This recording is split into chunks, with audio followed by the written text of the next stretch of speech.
At the Executive Learning Lab, Monica shared how she built the Tech Playground, a space where staff could learn and grow. I honestly think that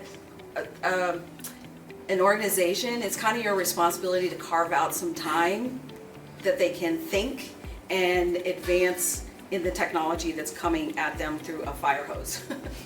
Seeing the success of the Tech Playground, she introduced the AI Playground, an opportunity for people to experiment specifically with this new technology.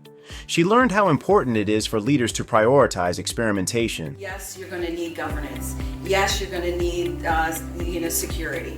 All of those things will still exist, but opening yourself up to eliminate some of that fear of trying new things, and then having, instead of passive tech adoption, then shifting it to safe experimentation, so creating that safe space for your staff. And this is not just your tech team. This is your overarching organization-wide staff participating in these learning labs. For the association leaders in the room who are interested in integrating AI into their operations, Monica outlined several best practices, like giving staff the opportunity to shape the journey.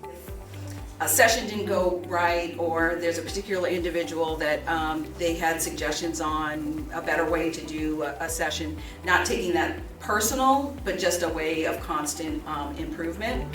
And we do have a feedback loop that they can submit feedback either in person or they can submit it through a form anonymous.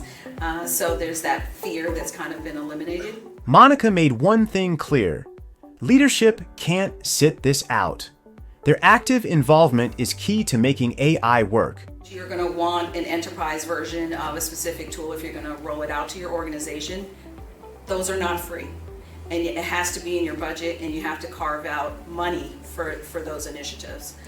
So it's important to have executive sponsorship and pulling those executives into these sessions. Get their hands on these tools and see how they can leverage these tools in the work that they do as well. Importantly, we learned from Monica that teams need the freedom to fail. It's how real learning happens. So there'll be some use cases that it was a bust. And being able to say, been there, done that, now we're going to move on, that wasn't a good fit for us, and move on beyond that. Monica's session reminded us play has purpose. She showed how to link experimentation to real results by tracking what works, refining workflows, and building on success. We can't wait to see how attendees carry these lessons forward.